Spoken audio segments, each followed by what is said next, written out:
Yo, what's going on, you guys? Today we have what nobody told you about Canada. Before I even start the video, man, my neighbor's dog been going crazy all day, yelling, barking, all of that. You feel me? So if y'all hear in the background, I'm sorry about that. I'm gonna try my best to to hide it as much as possible. But if y'all hear it, I'm sorry. But yeah, what nobody told you about Canada. I don't know what to expect from this video. I ain't gonna say much. I don't know what to expect. I don't know what route she gonna go. That's my first time reacting to her videos. Let's see, man. Let's see how it is. Yeah. Let's get straight to it. Come on. It's the best country in the world. It's one of the most welcoming countries in the world. And it's one of the most developed countries in the whole world. We've all heard about the speech in Canada, and some of it is certainly true. But in this video, we want to talk about some of the unspoken truths about Canada. Okay. It will be about something that doesn't normally come up when talking about Canada, but it's definitely going to be something that you will encounter on a daily basis here. Okay. We will cover 8 things that might shock, upset, disgust, or disappoint you about Canada. And we will try to get to the bottom of why it is the way it is. So let's go. Let's talk about 8 things that nobody told you about Canada. Let's see. Come on. Let's go. Homeless and mentally ill people. Mentally ill people. One of our subscribers, who is a newcomer to Canada, has recently made a post on our Facebook group expressing her shock about the amount of homeless people wandering the streets in the city. And that's something that not many people talk about because probably they just get used to it.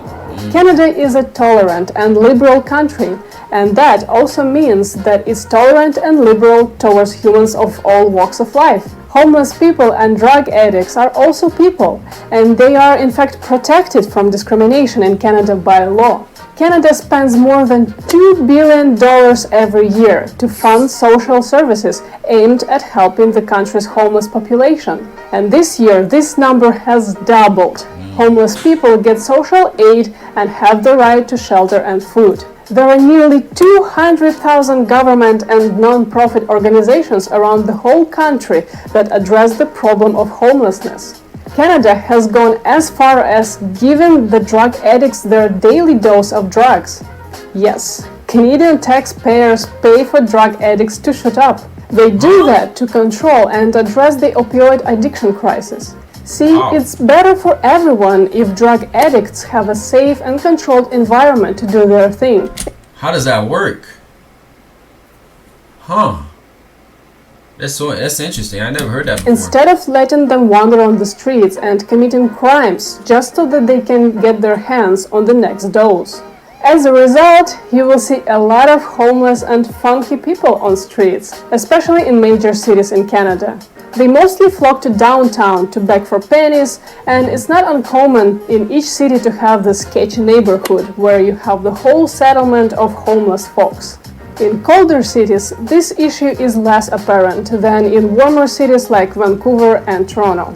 Everyone else just gets used to it, and eventually you stop noticing it as much. Mostly those folks are harmless and non-aggressive, but don't push your luck. Gotcha. The homelessness situation, like, I feel like there's homelessness, like every place is struggling with this crisis right now, right? The homelessness, like every big city you go to, you're gonna see it, bro. I live in Florida. You go to any big city in Florida, Miami, Orlando, any big city in Florida, Tampa, you're gonna see it, bro. You're gonna see homelessness, and it's not pretty. It looks really bad. People just on the street, camping on the street, all of that, like, walking, like just sitting in front of stores, and it just kind of like, I don't know. It makes you don't want to go to the city most of the time. You feel me? So I don't know. And I heard California, San Francisco area. I heard these places like these are even worse when it comes to that. You feel me? So yeah, it's tough. Yeah, it's tough, man. Silent racism. This topic doesn't get talked about much in Canada because it's so proud of its multiculturalism. Okay. Every fourth person in Canada is an immigrant, and there are many neighborhoods in Canada that are predominantly non-white. Yet, there are many reports of silent and systemic racism in Canada, and it doesn't get talked about much. We didn't even know about that ourselves until we published our video on why people leave Canada, and many of you started pointing that out in comments. Thank you for doing that. So we looked deeper into the subject, and here's what we found. We stumbled upon some interesting stats.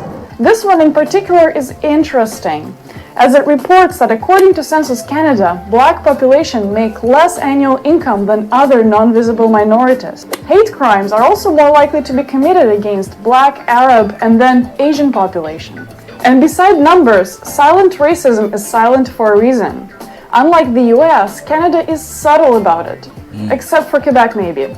For instance, in the province of Quebec, they openly discriminate the Muslim population by banning hijabs from employees in government and teaching jobs. Wow. The Quebec officials have also made numerous racist remarks in the past, and the worst part is the federal government lets them get away with that.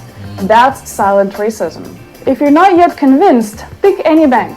Go ahead, let's look at RBC for example, one of the largest banks in Canada. Let's open up their leadership page. Oh look, all white people. Not a single non-English last name. How about that as a silent racism? Last but not least, Canada's relationship with Indigenous people deserves a special video. There is some really dark history around how Indigenous people, especially children, have been treated, and arguably still being treated today. That dark history is something Canada will always be apologizing for.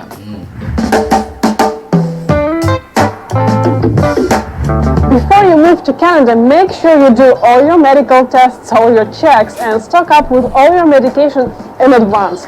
Because once you get here, it might take a while before you get to see your first doctor. Hit the like button below if it took you a while to see a family doctor. We are working on making a full breakdown of how healthcare system in Canada works in one of our future videos. Let us know in the comments below what you want to know, and we will include in that video. Okay. But in this video, we will cover just a few things. First of all, Medicare services in Canada are restricted by the government and provincial budgets. In other words, Canada is just not producing enough doctors to be able to serve its growing population, and some of the doctors are simply choosing to practice medicine elsewhere.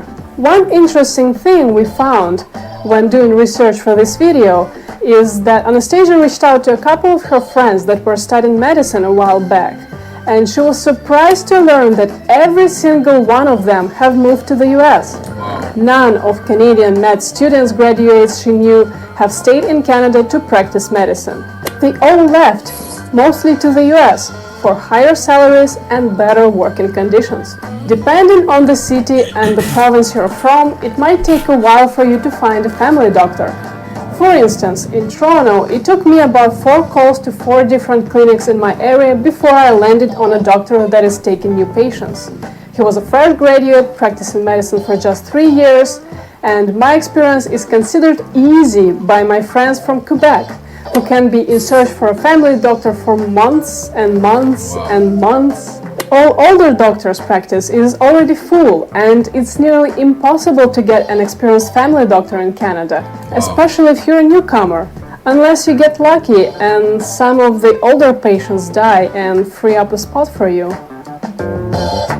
Gotcha. Once you get a doctor, it actually takes some time convincing to get the doctor to give you a referral to a specialist or advanced medical test. Specialist and medical equipment supply is limited by budgets, and everyone is simply overworked.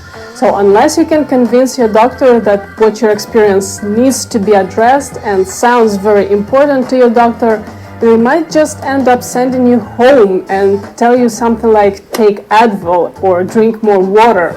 True story. This has actually happened to my friends. Sometimes I've heard doctors ask people, did you do your own research online to figure out what it could be? Well, I really hope they're not asking people to help them with diagnosis. As for long waiting lines, if you want to see for yourself, Some provinces have waiting times published on constantly updated official websites. Ontario Health, for instance, lets you see medical imaging and surgery times. Getting an MRI, for instance, can make you wait for up to 162 days if your doctor doesn't think your issue is life-threatening. If you're coming from Europe, US... And tell me in the comments, have you guys experienced any of these stuff? You guys that are living in Canada right now, tell me, have you experienced any of these at all? Tell me in the comments, please. One thing you'll notice here is a bit of a technology gap. We talk a lot about conservatism and risk aversion of Canadians on this channel, and that leads them to making slower change and slower adoption of new technologies. The large territory and low population with poor infrastructure certainly contribute to the case, and large tech companies like Amazon have noted on multiple occasions that Canadians are slow to work with. And the places where Canada's adoption of technology lags the most are the most important sectors of the economy and the society. Take healthcare, for example. In Canada, most of us can't even communicate with our family doctor's office by email or secure website. In Sweden, for instance, more than 90% of doctors offer online communication. How hard can it be? Take another critical sector, for instance, finance. Canadian strict regulations limit entrance of new financial products that make it easier to send money, spend money, or invest your money. The power of finance in Canada is locked to just 5 banks who hold all the keys to how we move and manage money in this country. They're not incentivized to innovate much because they simply don't need to compete with anyone. They'll have clients either way. Telecom is another example. Affordable, unlimited home internet didn't exist in Canada until just about a decade ago. And unlimited mobile data is just something Canadians are starting to adopt now. But it's still super overpriced. All that while Europe has enjoyed fast and cheap data plans for almost a decade now. When the power is in the hands of the few, what kind of innovation can we actually talk about? In this point, we will not complain about how high Canadian tax is. In fact, it ranks only 21st among the 38 most developed countries in the world, which is not bad, but it's not great either, especially if you come from less developed countries and countries with high corruption rates. One thing you will notice is that how obvious and unknown the tax we pay here is. And it's obvious from two perspectives. First, all prices you see in Canada are before tax. Okay. So each time you're shopping around, you have to do a mental math and add between 10 to 15% on top of your total bill. It's not the case in many countries, so when you arrive in Canada, take it easy on calling out your seller for overcharging you. Gotcha. On one side, it's good. You know exactly how much goes to the seller and how much goes to the government. On the other hand, it's frustrating because tax adds up for bigger items fast, like buying electronics, a car, or a house. And second point, your annual income and hourly wages are also talked about before tax terms. So if employer pays you $100K annually or $50 per hour, you will actually never see $100K in your bank account within any given year.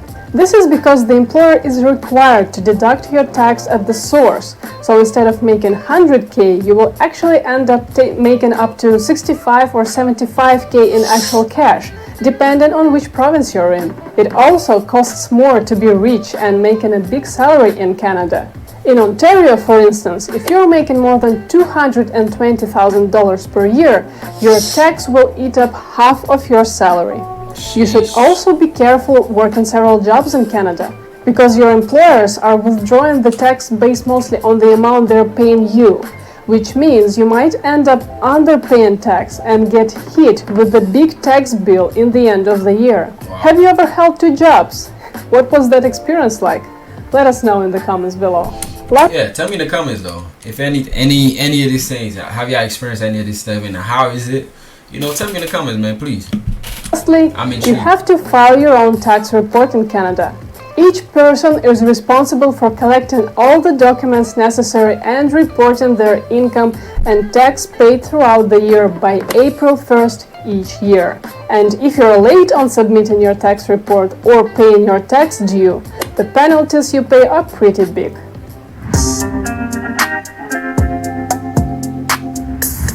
Oh yeah, you probably heard about this one. Canadian employers are hesitant about hiring newcomers without Canadian work experience.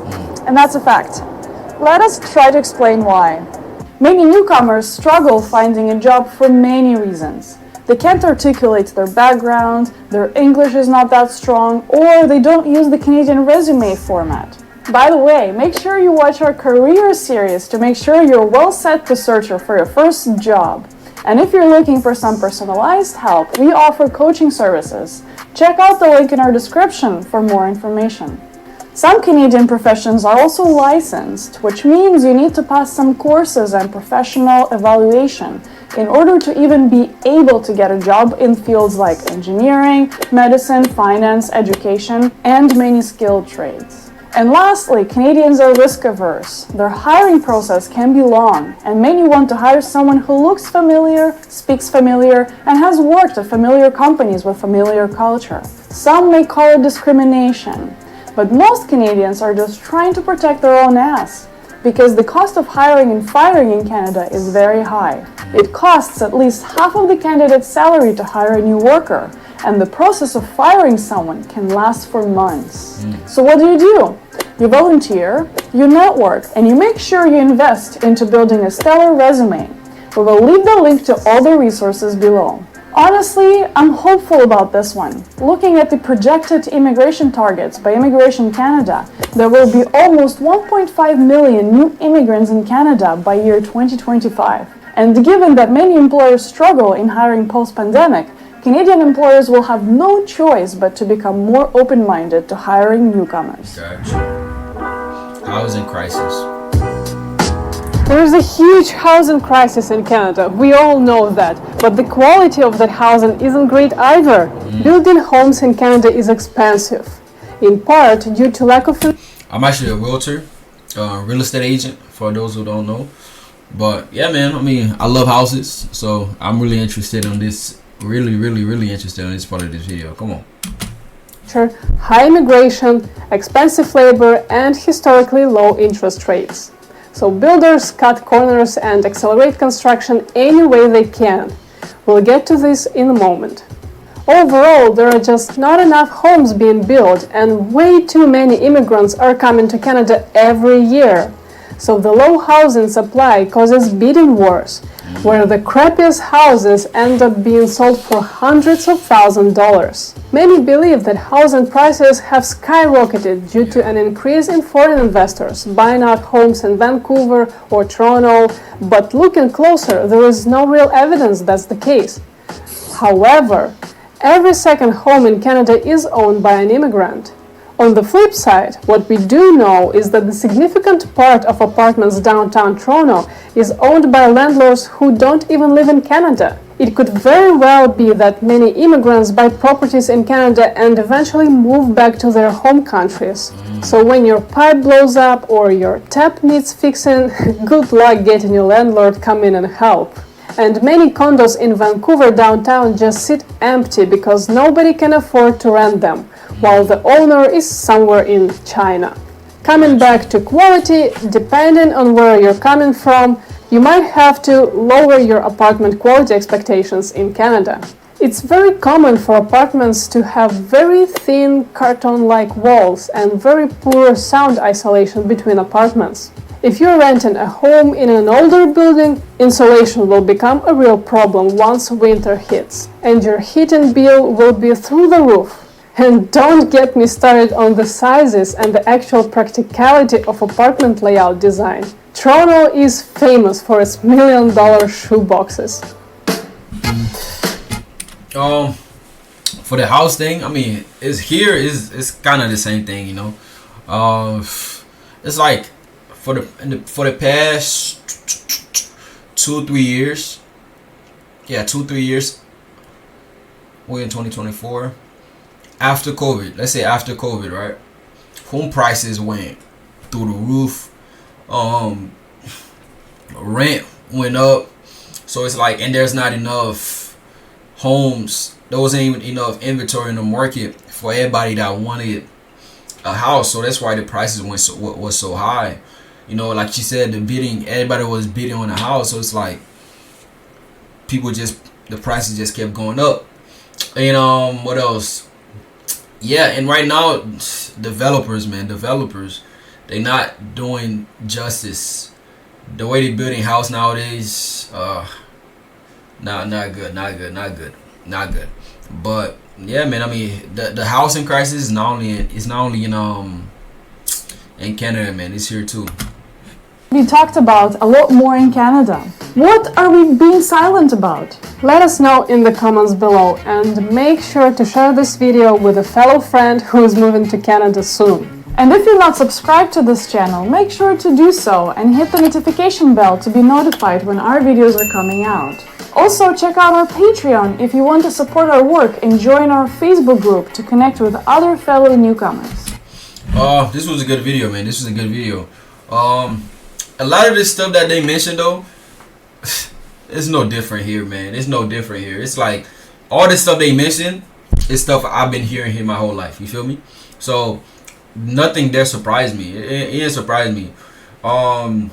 But it was good to learn more about Canada. That's the whole point of this channel, you know, to learn more about different cultures, to learn more about different countries, and learn more about different people, man. So that's the purpose. So I did really enjoy this video. Thank you so much. They did go in depth, and it was good. It was good. Again, thank you guys for watching with me. I do appreciate it. Yeah, man, continue to like, comment, and subscribe. We're on our way to 10,000 subscribers. See you on the next one. Bye bye.